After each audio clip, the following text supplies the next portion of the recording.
Di sini diungkapkan karena itu Fanani tahun 2002 kalimat dalam karya sastra sering bersifat ambigu ya, abstrak, simbolis, dan inkonvensional. Arketipum 18. Selamat berjumpa kembali di channel Arketipum 18. Kali ini pembahasan kita mengenai bahasa dalam sastra, bahasa dalam karya sastra. Saya kali ini menggunakan referensi dari Telaah Sastra karya Zainuddin Fanani. Ini tadi bahasa dalam sastra, bahasa dalam karya sastra, bahasa dalam teks sastra, ini semuanya nanti akan kita kupas, akan kita pelajari. Bahasa dalam teks sastra itu kedudukannya seperti apa, ini diungkapkan oleh Fanani ini pada bukunya Telaah Sastra. Di sini tahun 2002, bahasa dalam teks sastra tidaklah dominan sebagai sarana komunikasi karena potensi bahasa dapat digunakan tanpa batasan. Jadi perlu diingat di sini bahwa bahasa dalam teks sastra dikatakan tidaklah dominan sebagai sarana komunikasi karena potensi bahasa dapat digunakan tanpa batasan. Ini peran bahasa ini sangat vital. Entah posisinya sebagai penyampai informasi, penyampai pesan, penggunaan bahasa di teks sastra ini sangat vital pentingnya, sehingga setiap bahasa yang muncul kadang orang, kenapa bahasanya seperti ini? Ini karena bahasanya bebas.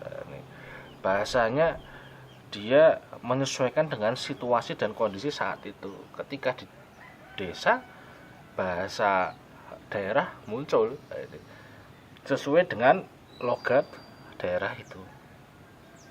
Bahasa sangat vital.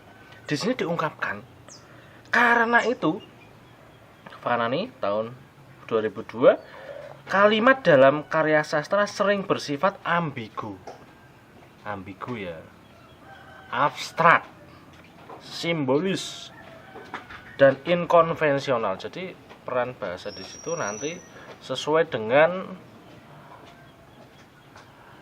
makna yang diterima oleh pembaca. Jadi ketika proses penyampaian makna itu, pembaca memiliki persepsi, memiliki cara pandang yang berbeda antara pembaca satu dengan pembaca yang lain, karena bahasa yang di situ yang disampaikan merupakan media yang digunakan untuk menyampaikan pesan kepada pembaca, sehingga hal-hal yang kadang ditangkap oleh orang satu dengan orang yang dua beda, sesuai dengan apa? Pengalaman, sesuai dengan apa? Kedalaman membacanya. Ini peran bahasa di situ sangat penting, sehingga kadang orang menggunakan bahasa ini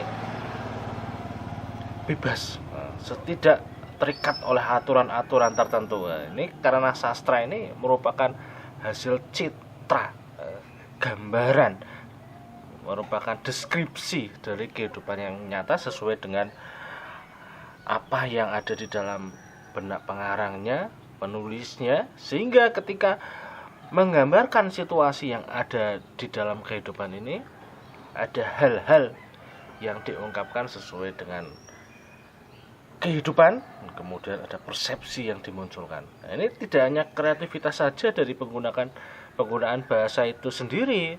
Nah, jadi tidak hanya bahasa yang diungkapkan oleh pengarang dari sisi kreativitas, tapi memang ada daya yang menarik lain seperti yang tadi diungkapkan di sini, karena kalimat dalam karya sastra sering bersifat ambigu, abstrak, kemudian simbolis dan inkonvensional, sehingga menjadi daya tarik tersendiri. Seperti kita melihat dalam karya sastra puisi, rangkaian kreativitas, kemudian kalimat yang disusun, kata, bahasa yang digunakan merupakan bahasa-bahasa pilihan yang bisa menggambarkan keadaan saat itu seperti apa. Dengan demikian, ini Fanani tahun 2002, dapat disebutkan bahwa dalam menjelmakan aspek estetika, bahasa sering disusun melalui permainan kata ini, yang direfleksikan dengan ungkapan makna yang bersifat imajinatif. Makna inilah yang diantaranya yang mampu memberikan estetika isi. Jadi ketika masuk ke dalam peran bahasa itu sendiri, ada ungkapan makna yang disampaikan dari pengarang di dalam karyanya berdasarkan tadi imajinasi yang sudah ditangkapnya ketika melihat peristiwa-peristiwa yang ada di dalam kehidupan itu.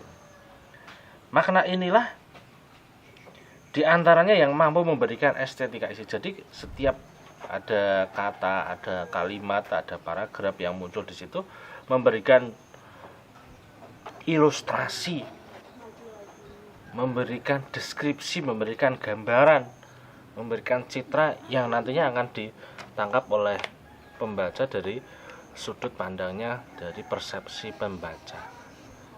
Bahasa dalam teks sastra berdasarkan tadi penjelasannya di sini bebas. Di sini multitafsir. Di sini membutuhkan penafsiran berbeda-beda dari satu sudut ke sudut yang lain. Nah, ini tergantung dari pengalaman, kemudian tergantung dari bahan bacaan yang telah dibacanya, dan dari Anda sendiri memahami karya itu, menganalisisnya menggunakan heuristik dan hermeneutik lebih mendalam. Itu dari saya, sampai berjumpa di channel Arketipum 18 selanjutnya. Salam budaya. Arketipum 18.